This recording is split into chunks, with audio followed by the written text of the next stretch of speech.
my quiet wanderer. You found your way to our little corner of the night. Maybe you can't sleep. Maybe something in your chest feels a little heavier than usual. Or maybe you're just curious about the soft places where memory waits. Tonight's story is for anyone who's ever left something unsaid. Anyone who's ever walked away but left a piece of themselves behind. So, come with me to a place that doesn't exist on any map. A place where every item is a goodbye no one got to say. A place where grief isn't loud but gentle, and healing comes in whispers. Pull the blanket close, let the silence settle, and let me take you there. The museum did not advertise. It had no website, no street address. Only those who needed it ever found it. Nina was one of them. She arrived in the rain. Not because she knew where she was going, but because she didn't. She was tired. Not the kind of tired that sleep could fix, but the kind that settles in the bones, that comes from carrying a weight no one can see. The front of the building looked like a forgotten library or a small town courthouse, but the sign above the door read, "The Museum of Small Goodbyes." She hesitated, then entered. You see, my dear friend, sometimes the door we open in a moment of grief leads to something we didn't know we needed. Inside, the museum smelled of old wood and lavender. There was no ticket booth, just a woman at a desk, knitting. She looked up. "Welcome, Nina." Nina blinked. "How did you—" The woman smiled. They always ask that. She stood, set her needles aside. "I'm the curator, but you can call me whatever you'd like. Most people never ask my name." I don't know what this place is," Nina said. The curator nodded. "You don't need to. Just follow the hallway. The museum knows what you're ready to see." And so Nina stepped into a hallway lined with silence and memory, where each room whispered a goodbye she hadn't realized she was still holding. The first room was small. A single object sat under glass. A yellow umbrella, frayed at the edges. A little bent. There was a plaque, left on a rainy Tuesday.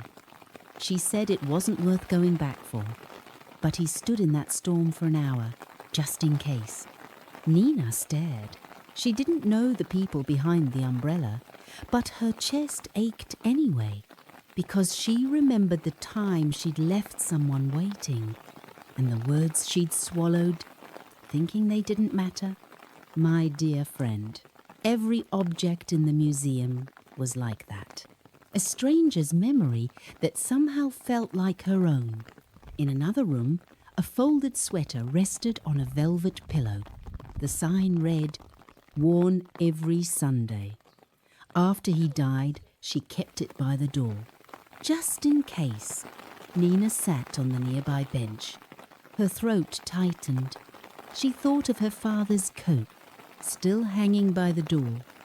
A year after his passing, she had told herself it was because it was worn. But it was really because letting go felt too final. My dear friend, sometimes grief doesn't ask for permission. It just stays. In sweaters. In Sunday silence. The next item was a chipped teacup, plain white, with a hairline cracked down the side. She used it every morning. After she left, he kept making tea. For two, Nina thought of her ex, the one she'd walked away from when she wasn't ready to love him properly. She wondered if he still made 2 cups, or if someone else had taken her place at the table. Nina sighed. Loss wasn't always loud. Sometimes it sounded like a kettle whistling for someone who wouldn't come.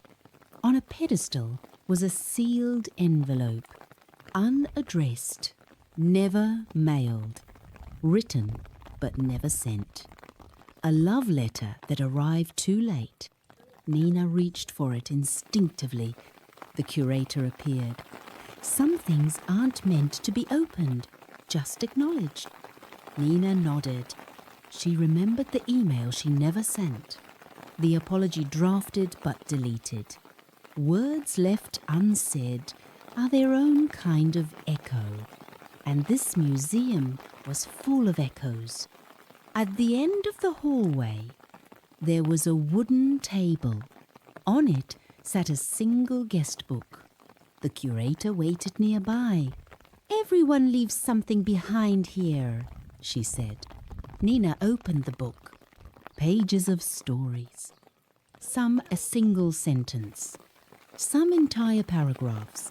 She picked up the pen and wrote, "To the version of me who thought she had to be strong all the time, it's okay to cry. I'm still proud of you." The curator smiled. Sometimes healing doesn't come from changing the past, but from honoring it and choosing to keep walking. So if you've ever kept a sweater you don't wear, or stared too long at a chipped teacup, maybe it's not just clutter.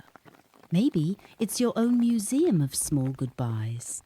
And if no one told you today, thank you for carrying love that didn't always have words, for remembering the soft things. Sleep now, if you can, and if not, rest. Let your thoughts drift like leaves on a quiet stream. The night is gentle, and I'll be here next time you visit the stories we forget to say aloud. Good night, kind soul.